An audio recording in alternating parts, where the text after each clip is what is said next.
Good afternoon everyone, welcome to our small footprint. My name is Nyssa, and if you're new here, we are a family of 8 who live off-grid in Australia. So Vlogmas the plan was to do Vlogmas, and of course it's already the 2nd, so I've kind of, missed the boat already on that.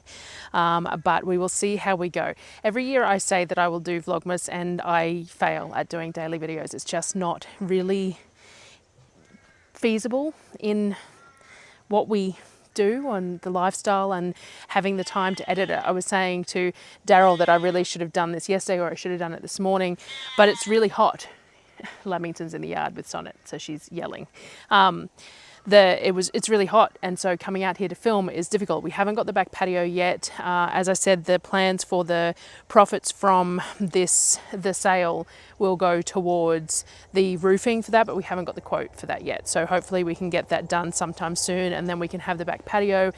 We've got an old couch that's taking up room, like one of the fabric ones with a metal frame that you can slide out for a bed. So I'm going to create a bit of a corner for that, and then that can sit out there, and I can sit out there doing my drawing on my iPad or editing videos, or just sit out there and record, things like that. So that will be nice. There is a few shadier spots in the garden, but the garden's still very overrun, and I don't have proper shoes on. I've only got slip-ons on, so we're going to see how we go. But I'm going to show you a bit too. I just opened the zucchini up to air it out because it's very damp in there. I really need to prune it. So while I'm out here, I should do that. So the plan with Vlogmas was basically just vlogging every day, just getting some practice doing it, because I'm really slack with vlogging. I find vlogging very difficult, which is why I struggle with the shopping videos and stuff.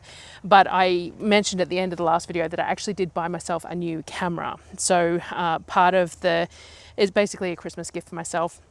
I bought the DJI Pocket Osmo 3, so a little tiny camera that will hopefully make vlogging a little bit better. I really struggle using my phone to do vlogging because it's always flat, but I always need to actually use it. Like when I'm shopping and stuff, the battery runs low because I'm using it to check lists, I'm using it to talk to Darryl about groceries, I'm using it to check pricing, all that sort of stuff, and it really just becomes very inconvenient to use my phone. So then I thought about, this one is on like a monthly plan, and not for service because we have prepaid Telstra, but for the actual handset. You see showing all the weeds in the background, and it's up in February or whatever.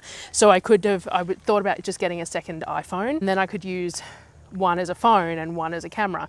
But that just seemed silly, realistically. So what I ended up doing was I found the DJI Pocket Osmo 3 on special with the creators kit. So I just bought myself the wireless mic for using with my camera and with this, and with my phone, which is fine. But the DJI actually has its own built-in wireless mic and everything, so everything's all in one part.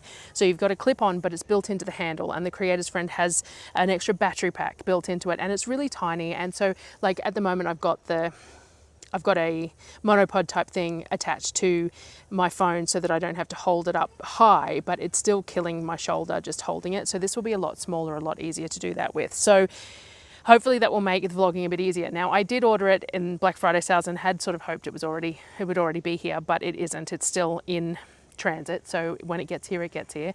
But in the meantime, oh, mosquitoes.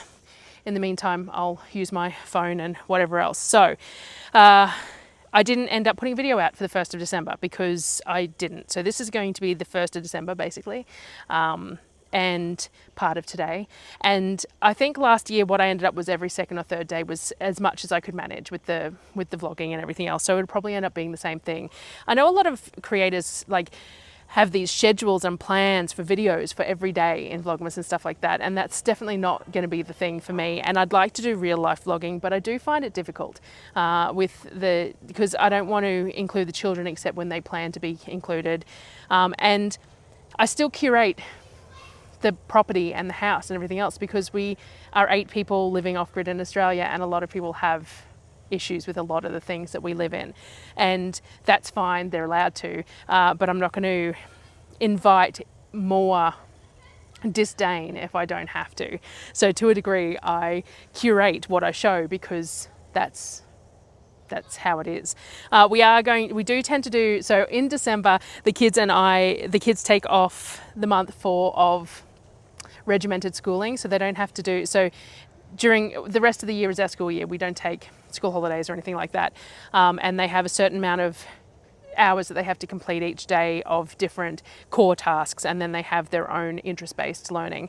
And in December we remove the core-based tasks and they continue with their interest-based learning. So we have Skillshare memberships and Domestika, and some have Udemy courses, and Sonnet's learning Spanish on Duolingo at the moment, things like that. So they still continue to do that. They've got their drawing tablets and all that sort of stuff as well. But they don't have to do the regimented basic maths, English, science in December because I am busy, it's hot, and it's just the pool set up, things like that. So what we do though is a lot of Christmas craft. So yesterday, so I got some footage yesterday, even if I didn't share it. So what I'm going to show you some of that. So yesterday, I have to get some footage to add into this when I go inside. I forgot. We bought one of the snow globe Lego things from Kmart. Now I bought one last year, and then I bought one this year, and not realizing that they're basically the same one, which is unfortunate, but the kids still enjoyed putting it together. And so it has a snowstorm in it, and it plays music, and it lights up. And it was Kavik and Surreal who put it together this year. I think Sonnet and Apollo did last year. So they put that together yesterday. I also pulled out what I'm using for Advent this year. So I've simplified a lot of things this year, and when I went to Kmart last shopping trip, they had these like vending machine mystery ball things, and I bought a half a dozen different types of them with the mystery balls in there, and then I bought a whole bunch of little bits and pieces that I can refill the balls with. So once they've emptied them out, I'm keeping the balls and I'm going to refill them to go through the vending machine, and that's what they're doing as sort of an Advent this year. So we opened them for the first time last night, so they all got to pick whichever one they wanted. There was some slime, some dinosaurs, some food-based ones, some little glow-in-the-dark mushrooms and things like that. So I'll put some footage in here of them opening the different things, and they all put their Christmas shirts and stuff on from like that I sell at the store. I did film when I was doing yesterday's. One of the things that I had to get done yesterday was a whole bunch of orders. So there was a whole bunch of the little reindeer gift bags, which are really cute. We're going to use those as our stockings this year. So they're going to be full of the lollies, because I always do a stocking full of lollies for them for Christmas morning. And so they're going to be our lolly stockings this year. So I did a whole bunch of them for people. So I did those. I did some of the Christmas shirts and shorts for a few people. I got a whole bunch of stars cut, some mugs and stuff. I put the transfers on. I am having a little bit of trouble with the transfers on the mugs at the moment. I think it's the humidity. So UV-DTF is what I'm using, which is a permanent sticker. It's printed in a specific style printing, like they do it in a specific way. Gets printed, gets sent to me, and it's basically a sticker, but a permanent sticker. Though, you know, it's still not going to be forever, but that's what they are.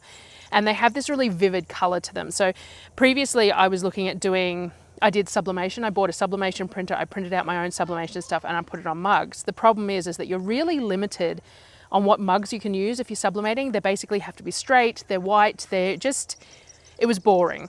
And I really wanted these ceramic mugs that I've got with the really rounded belly shape and the enamel ones that are the same. And you can't press sublimation onto them because of the shape of them.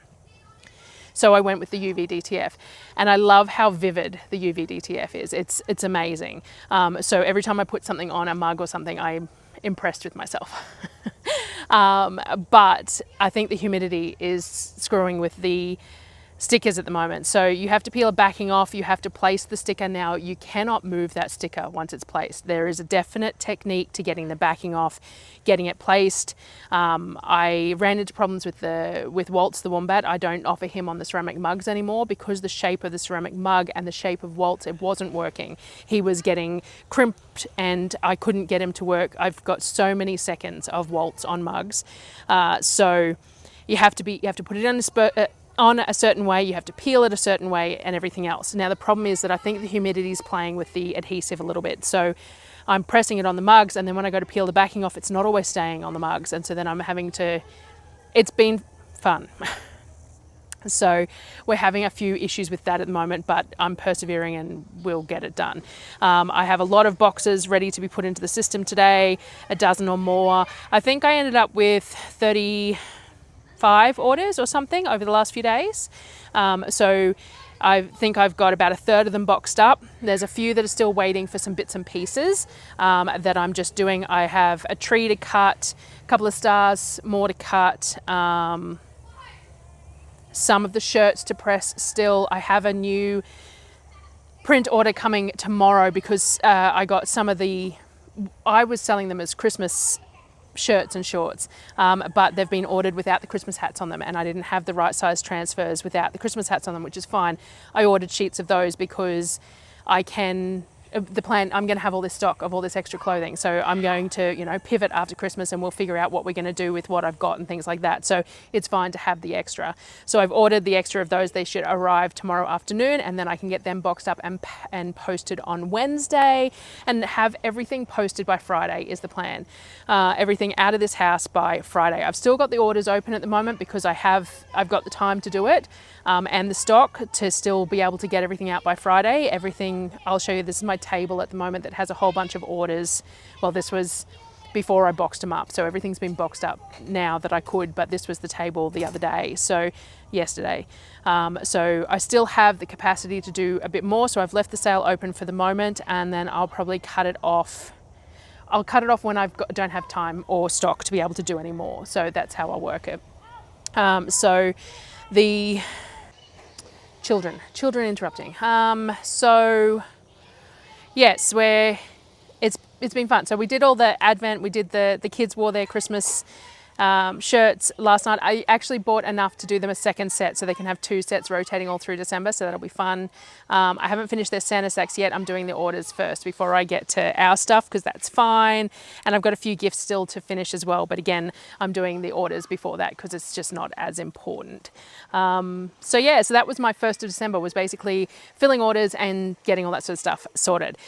We're going to do a whole bunch of Christmas baking, so I'll always share with that. And today's task, so they like to do something crafty each day when it's over Christmas. It's just something fun. And I've got a bunch of different things. I've got melty beads, I've got air dry clay, I've got calendars printed on card, I've got various different Christmas crafts for them to do over this span of the month. But today I managed to buy, I think it was from Temu, and they're little 3D dinosaurs and insects and things like that. It was a pack of like 50 for a few dollars. And so the kids have made them all. So they've lined them all up on my computer. So I'll show you that. They've lined them all up on top of my Mac Mini. So they're all sitting there, which is fun.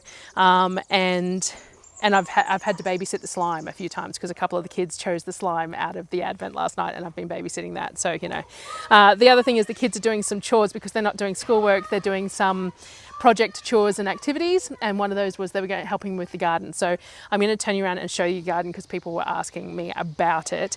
And these videos are going to be fairly short. I do have a food video to come out, which I'll probably do as my next one, come out and do a voiceover for that tomorrow morning maybe, and get that one out as well, because there's some more of the keto experimentation, and we made this really nice chocolate ice cream, and I added gelatin to it, and it turned into like this fluffy mousse when I whizzed it in the Ninja Creamy, so that was amazing. So we're going to make that again.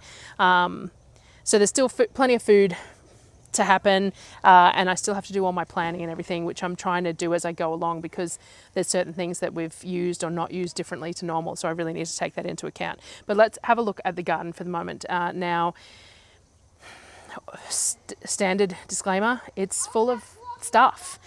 I wouldn't exactly call it rubbish. There is soil bags and stuff, but most of it's not rubbish. Most of it's just usable stuff. We don't have a shed. I think that's a lot of why people always comment about the amount of stuff lying around. We don't have a shed yet, or a barn or anything like that. It makes it really hard. Under the patio, we've got a whole lot of cluttered stuff in a corner, because like the eskies that we use, and the one of the wood stoves that we bought is covered in tarps there, and there's an old freezer that we'll use for food, like for feed, animal feed storage and stuff. And it's all shoved in the corner of the patio because it has to be kept safe, and we don't have a shed or a barn or anywhere to put it. And the garden's a bit the same. If the things are relevant to the garden, they get dumped in the garden. So I've got like weed matting, I've got some pots. There is empty soil bags that the kids filled the beds up with the other day that need to be collected up, and they are rubbish. But there's old garden beds, there's Avery mesh, there's old bits of construction for the garden. We've got the IBCs aren't quite finished yet, so we've got the piping for the IBCs, and then we've got just overgrown sections of garden that haven't been sorted yet. So I'm going to show it to you, warts and all, because this is what happens when things get a little bit neglected. So this side of the garden, let me turn you around. So this side of the garden is the side that we're working on at the moment. So as I said, we've got some soil bags here. This is from these beds that we just filled up the other day. That's why there's some lying around, though apparently they've been here for months, but each to their own. We just filled 4 different beds here, which I'll show you as I go around. So we've got the black irrigation piping. We've got some of the blue stripe piping, which we use as hoops for the hoop covers. There's Avery mesh sitting there. These are a couple of old garden beds that we moved from in here when we relocated. I've got some pots in here that obviously need to go into the hothouse but haven't made it. We've got irrigation fittings. There's these bags from so these beds were the ones that we filled up. So I've got this lovely chili plant here that is doing wonderfully, which it actually appears to be 2 chili plants though, because this is the Argy lemon as far as I'm aware, because that's how it normally looks when we grow it. But this one has all these on it too, and I don't even know what they are. So if anyone knows what sort of a chili that is, feel free to tell me. I might Google it. But the upright ones like that are the lemon ones as far as I'm aware. So there must be 2 plants here. So I planted out the dwarf tomatoes, and we've got marigolds in between them all. There's a chili plant over here. Now I pulled all the weeds on this side the other day, but I haven't got to the ones on this side yet. So here is what it is. So yeah, marigolds and a whole bunch of Australian dwarf tomatoes have gone in there. And then we've got a few things that were just left. This was another chili plant that just came back. It's looking a little curly, so we'll see if it does anything. And that was one that survived as a seedling. This was the boysenberries. They're not doing real well. I planted them out, but they don't have to do fantastic. Like, hopefully they come back. All these are calendula, and they're just not doing, again, they're not doing well. Now, something's obviously been at this chili plant by the looks of it, because it's fallen over. I should get a stake for that, because this is a guajillo, and look at that. I've got some actual chilies that nothing's eating. So we have some grass coming up through all of the beds, even though there's weed matting down. But otherwise I've got calendula, and the boysenberry is shooting off. It is putting up some new canes. Each one has a few new canes coming up, so hopefully it will recover. This bed looks a little dry too, so we might need to put some more water in it. So this was another bed that was filled. Then this bed here had the garlic and stuff in it that I pulled. This is the beetroot that I'm hoping to flower so I can save some seeds. These are dahlias. I just planted a whole lot of dahlias in here. Now I do have some other dwarf tomatoes to put out, so I'm thinking I might run them around the outside of here. So obviously, because I'm planting dahlias in here, I plan to have the dahlias indefinitely in this bed, but I do have those extra tomato plants. And then this bed here is all the micro tomatoes. So again, we've got a whole lot of marigolds. We've got lemon drop and African marigolds, a few other bits and pieces, and then all the micro tomatoes. So bush, tiny cherry ones, all planted out there. Again, that bed looks like it could do with some water. So we did install a pull-out watering thing for that stock tank there. We just bring the battery pump out to do it. Now, this is the zucchini bed. I just opened the lid because I need to prune it because I can't find the snippers. Okay. And scissors maybe? I'll get you some scissors. All right. So it's completely overflowed. So what I need to do is cut off all the lower branches to get some airflow back into the fruiting section, because I don't imagine anything's getting particularly well pollinated with the, like there's a zucchini there, 2 there. They look okay. I don't know, there's one there. There's a smaller one there. There's one there. They look okay. They look like they're pollinated, but we'll have to wait and see as they grow. But at the moment, I think there's too much. See, that one hasn't been pollinated. Neither is that one by the looks of it. So we'll have to see. I'll cut those ones that are not pollinated off, and we can use the ends of them that are okay. But I think it's just a little overcrowded and it needs some pruning. Now, the only thing is that zucchini stems make you itchy, so you have to be careful with that. And then the other bed here was the jalapenos in this side. There's some silver beet in the middle, and then that cucumber that is going mad. And the kids have started work on cleaning this up. So they pulled the weeds in this strip here, and with these, that bed has a whole bunch of weeds. Those two big leafy things there are plants, but everything behind it is weeds. So you can pull them if you want. This stuff here, all this stuff here is weeds, and these are comfrey. So we got these beds, the comfrey's in there, and there's a spinach here that survived from last season. I don't know how, but it did. And we've got the snapdragons here. Now the geese got into the garden the other day and they sat on these, which is why they look all stripped and flat on the bottom, but they're flowering again. So I'm just leaving them alone, and looks like we've got some comfrey coming up in that bed as well. So the tomato covers are not working real well. The concept was fine, but we'll see if we get any tomatoes out. And there was some tomatoes growing on them, but they're being crowded out in there, and the moisture is an issue because fungus on tomatoes and moisture and, you know, all that sort of thing. So I don't know. There is some, look, there's a trellis of tomatoes in there, but they're not looking superb. Doesn't appear to be any blossom end rot, which is a good thing, but yeah, so I don't know whether the tomatoes in these will do any good. And obviously the kids haven't got to this row yet or in here. So I'm not using these beds at the moment. So the other area was more important than in here, but it'd be nice if they just come through and pull all these weeds up like they did the other ones, just to make it look a little better. There's a lot of mosquitoes in here at the moment too, though, because it's been raining. So Look at the flowers. yes, lots of native flowers popping up everywhere, and just a lot of weeds to go with it, which is unfortunate. But we've had so much rain and we just didn't get on top of it. So this is what it is at the moment. Now, we pulled the hoops and stuff out from out there. That's where we're letting Lamington go at the moment. But we plan to put a covered hoop here, completely covered in aviary mesh, to do some hydroponics, to see if that's another solution for trying to control some of the pests and stuff. And we still need to finish the IBCs. If you saw my Facebook post the other day, the kids had a frog that we had playing in this one that seems to be holding water no matter what you do. And there's one down there that's full of comfrey and some dill and some horseradish, but that's weeds that you've got there. And this one's just full of grass, even though like it's separate from. So we're still, everything's still, you know, still a mess in here, but we're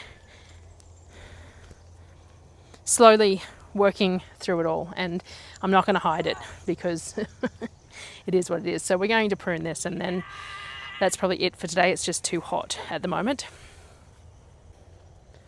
So that is our first couple of days of December to share with you. I'll put any extra footage at the end here that I haven't had a chance to mention and show. And yeah, so happy December, everyone. Getting close to Christmas and Vlogmas and everything else. And I will see you guys on the next video.